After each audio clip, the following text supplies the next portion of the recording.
And so this is true. So baby grows and it keeps going. Then the hearts and they all grow and develop at certain times. And it doesn't need any help. It just doesn't need interference. So mommy has to be very careful not to smoke, right? Or drink alcohol, because if mom does that, what happens? The baby is going to be affected because there's going to be interference. Okay? Now this is true after baby gets out of mommy and is a little boy, little girl, right? Baby doesn't need help. Young toddler doesn't need help. Toddler just doesn't need interference. So what are things that can happen to kids that might cause interference in their nerve system? Yeah. Did anybody changing? Oops. You turn around to pick something up, and in the process, baby falls on. Just give them a hug. Yeah, back on the changing table, right? So we have falls. We have all sorts of interesting things that happen to babies. And the thing that I want to encourage each one of you, as we're talking about the nervous system, you're starting to realize how crucial this is. Think about the ways that the body can have interference introduced to it.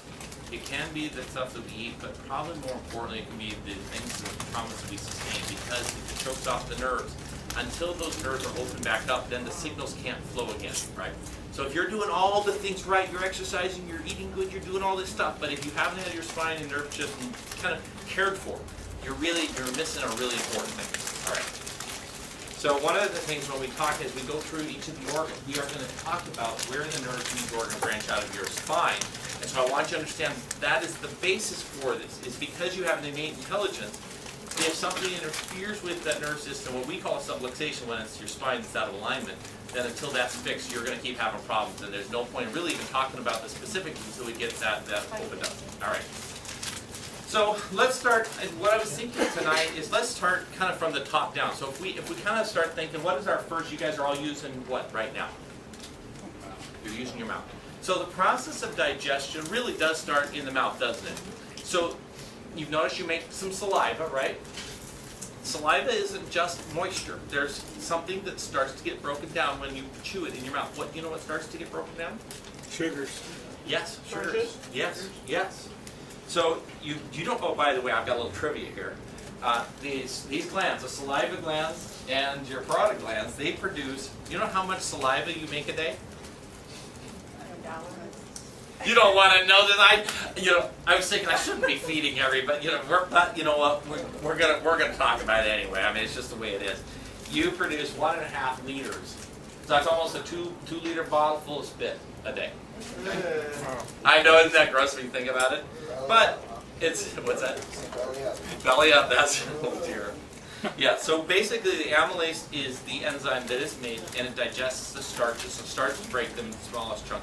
Also, there's some mucus help because it can't get stuck along the way. It's got to kind of slide down the food tube, basically. So then the next thing would be the food tube. Does the food tube digest anything? Not that we know of. It gets it to the stomach. It gets it to the stomach. But the interesting thing is there can be some problems in this food tube. And I think what happens most of the time, and there can be little. If you picture we chewed this up. And so, if you're having digestive problems, one of the things you need to make sure you're doing is that you're chewing your food and you're letting it digest and breaking it down well, so that as you swallow it, it kind of works. If you're inhaling food and you're eating like a snake eating a rat, okay, you're giving your stomach. You gotta make sure you understand that the mouth is an important part of the digestive problem. So if you're having any digestive problem, I don't care what your digestive problem is, eat and chew and taste. We're going to talk a little bit later about the mental part of this. Do you realize your brain stimulates about 10% of the juices to squirt out into your system? So when we eat, let's not eat subconsciously. Let's eat consciously. Let's think about the foods. Let's understand that what I think and smell and taste about the food influences how much juices my body squirts out along the pathway. All right, which is I think it's kind of fun to think about that. All right, but the food tube. It basically has to bring the food down. There's openings. Now the problem that one of our first problems we run into is the stomach. Could you say from the mouth down to the stomach? And the stomach is very acidic, isn't it? Okay.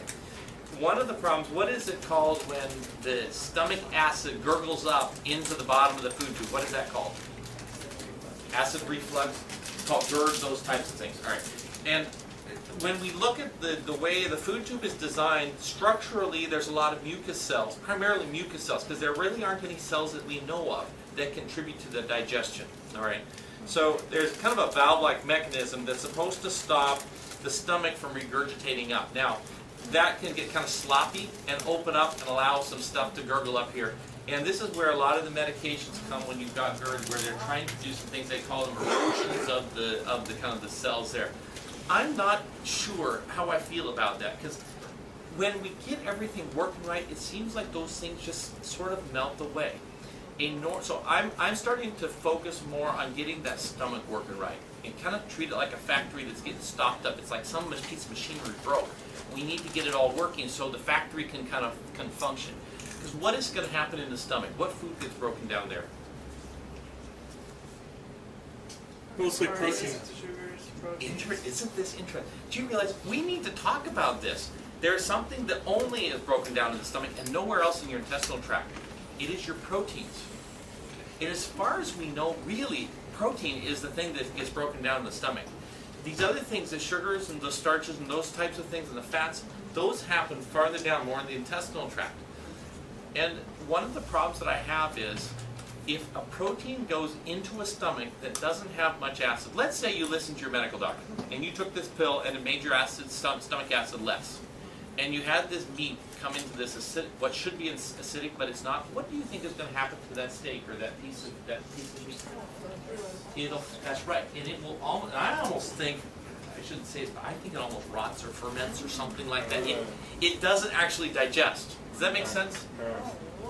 So this is, so I guess the problem that I have, well, one of the problems is if you reduce the acid in the stomach, and let's say you feel better when you take that pill, I'm not happy.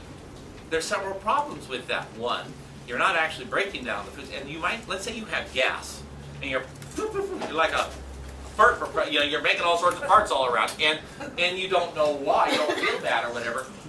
The root may be that your stomach acid, you may not have enough stomach acid, you're not actually breaking down, and the proteins are kind of fermenting and creating gas, so you think it's a problem here. The genesis may have been your stomach, right? So if you haven't explored that, that's an interesting idea to at least consider, all right? So we've got reflux. We also have hiatal hernias, which is where the stomach, if you think about the food tube coming, it makes a hole through your diaphragm so that the food can go down into the stomach. Anytime you have a slit, and so hernias, when you have a hernia like down here, or umbilical hernia, wherever there's a slit, some guts can kind of squirt out, pooch through a hole. There's a slit there, right? So if you think about a hiatal hernia, is a hernia of the stomach working its way up through that food tube slit, so you have part of the stomach above the diaphragm. Does that make sense? So in the lung area is part of your stomach. Now you can imagine that's not going to work right now. There are some things, now they talk surgically, they go, they sling, they do some things. Well, if you or somebody you know has a hiatal hernia, I can show you kind of what I do. We lay you on your back, and we pull that stomach, trying to pull the stomach back down. Nobody else seems to do it. I don't know why people aren't trying some of these things. Now, they might say, oh, that's stupid, Dr. Day. Well, I go, has it been tried? Has anyone done it yet? If nobody's done it, let's try it. And let's see. Don't poo-poo it if you haven't tried it. Because for some people, it helps revolutionize. It's a really important part of changing how this stomach functions, right? How did it get up there in the first place? We all have the slit for the food tube. But why don't I have one? Why do you? What's wrong with you? You see, that has to be the conversation. And once we find something's not quite right, how do we then set about fixing it? And so we have to acknowledge what is, and then come up with an idea.